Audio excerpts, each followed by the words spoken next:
माँ पापा के किसी बात का जवाब क्यों नहीं देती, वह सोचने लगी।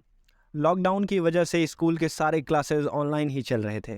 घर के बाकी कामकाजी लोग भी ज़्यादातर वक्त घर पर ही बिता रहे थे। पर कोई भी किचन में माँ की मदद नहीं कर रहा था। सारा दिन उसकी माँ किचन में काम करती। दिन से रात तक वह भाग भाग कर सबकी फरमाइश पूरी करती, पर किसी को भी उसके काम की कद्र ना थी। आज जब फिर से उसके पापा माँ पर गुस्सा कर रहे, तो ओवी का मन खिन्न हो उठा। वह सोचने लगी कि ऐसा क्या करूं कि सबके दिल में माँ के काम के प्रति इज्जत का भाव आए। वह सोच में पड़ गई। तभी उसे एक आइडिया आया। वह लपक कर अपने कमरे में गई और अलमारी से अपना कैमरा निकाल कर ले आई। उस दिन वह सारा दिन यूट्यूब पर कुछ सर्च करती रही। शाम तक सारा काम निपटाने के बाद में वह जल्दी सो गई। कल से उसे अपने काम पर जो लगना था। अगली सुबह वह माँ के जागने के साथ ही जग गई। किचन में माँ जो भी पका रही थी उसे कैमरे में उसकी रिकॉर्डिंग करने शुरू कर दी। माँ ने पूछा तो उसने जवाब दिया, स्कूल के कुकरी कंपटीशन के लिए रिकॉर्ड कर रही हूँ, ताकि उस वक्त मुझे और मेरी सहेलियों को इससे मदद मिल पाए। आप बस सारे सामग्री और तरीकों को भी साथ में बताती जाओ। माँ ने ऐसा ही करना शुरू किया। अब वह रोज का काम होने लगा। वह किचन में माँ के साथ रहती, सारे डिशेज रिकॉर्ड करती और बाद में अपनी पढ़ाई पूरी करने के बाद फ़ोन में कुछ करती रहती। इस तरह दिन बीतने लगे। ओवी के साथ समय बिताने से माँ अब थोड़ी खुश ही रहने लगी थी। एक माह बीतने को था। आज मदर्स डे था। ओजस्वी ने कुछ खास करने का सोचा। अपने आसपास रहने वालों दोस्तों की मदद से उसने पूरे हॉल को अच्छे से सजाया।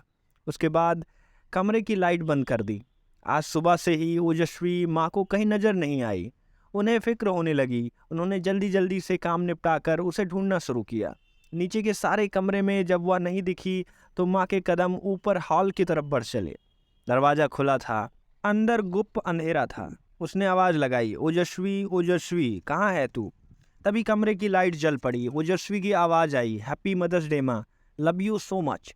हॉल में तालियों की गूंज सुनकर उन्होंने नज़रें दौड़ाई तो सामने घर के सारे लोग और कुछ पड़ोसी भी मौजूद थे। उसने एक गिफ्ट अपनी माँ की ओर बढ़ाया।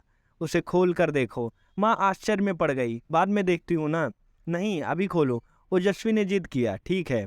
जैसे ही उन्होंने गिफ्ट का रैपर हटाया, उपहार को देखकर उसके रगों में खुशी की लहर दौड़ गई। अंदर यूट्यूब से आया सिल्वर प्ले बटन था, जो उसके 1 लाख सब्सक्राइबर होने पर मिला था। साथ में ढेर सारी चिट्ठी और ईमेल के प्रिंट आउट थे, जिसमें उनकी कुकिंग स्किल की सराहना की गई थी। उन्होंने चैनल का नाम पढ़ा, कुक विथ नीलम। उनकी आंखों में आश्चर्य मिश्रित भाव थे। उन्हें यकीन ही नहीं हो रहा था कि उनकी छोटी सी बिटिया रानी ने कैसे ये सब कर दिया। तभी ओवी ने अनाउंस किया, ladies and gentleman, here I am presenting Mrs Neelam Gupta, the host of cook with Neelam show. सबने जोरदार तालियों से उनका स्वागत किया। वो भाव विह्वल हो ओजस्वी के गले लग गई। भगवान तुझसी बिटिया सबको दे। पहली बार घर वालों के नज़रों में उसके लिए प्रशंसा का भाव था। ओजस्वी ने अपनी समझदारी से यह कर दिखाया था जो आज तक घर के बड़ों ने भी करने का नहीं सोचा था। ओजस्वी का हाथ थामे माँ का चेहरा गर्व से दमक रहा था। आखिर आज उनकी बेटी ने उन्हें एक नई पहचान जो दी थी।